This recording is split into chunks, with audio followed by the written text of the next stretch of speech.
Okay, we're still talking about simple quadratic equations. I'm going to make a couple of comments and then we'll work through some more examples. The technique that we've been looking at, which works for equations like this, say x squared minus 5 equals 0. The technique is to take the thing that is squared and isolate it. In this case, we isolate it by adding 5 to each side, and we just get x squared equals 5.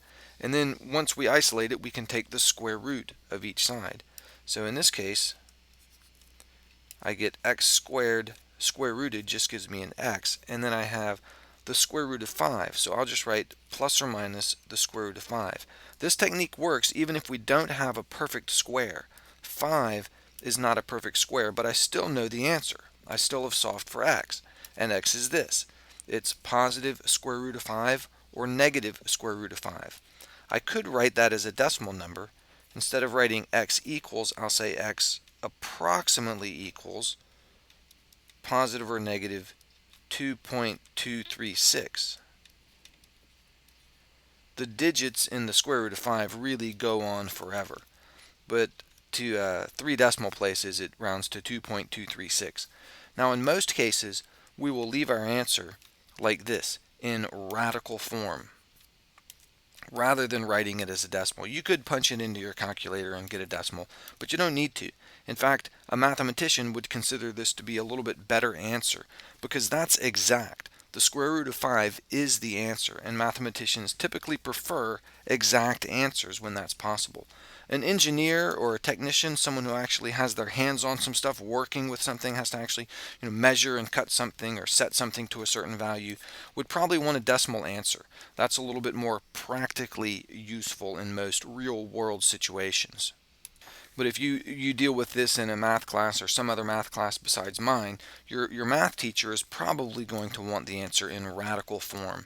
And you may be given specific instructions. Solve for x, leave your answer in radical form.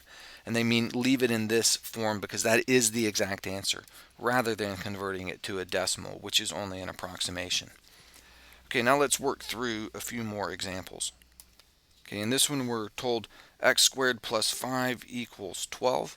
So this one's not too hard. Just subtract 5 from each side. And that leaves you with x squared equals 7. And then you take the square root of each side. And this, on the left, the square root of x squared is just x. And on the right, we have plus or minus the square root of 7. And we'll leave the answer like that. You could put it in your calculator and get a decimal, but we'll leave it like that. Two answers, positive square root of 7 and negative square root of 7.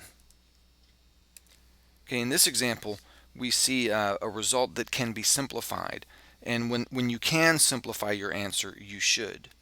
So in this case, we'll just add 12 to each side, and we get x squared equals 12. So then we square root each side,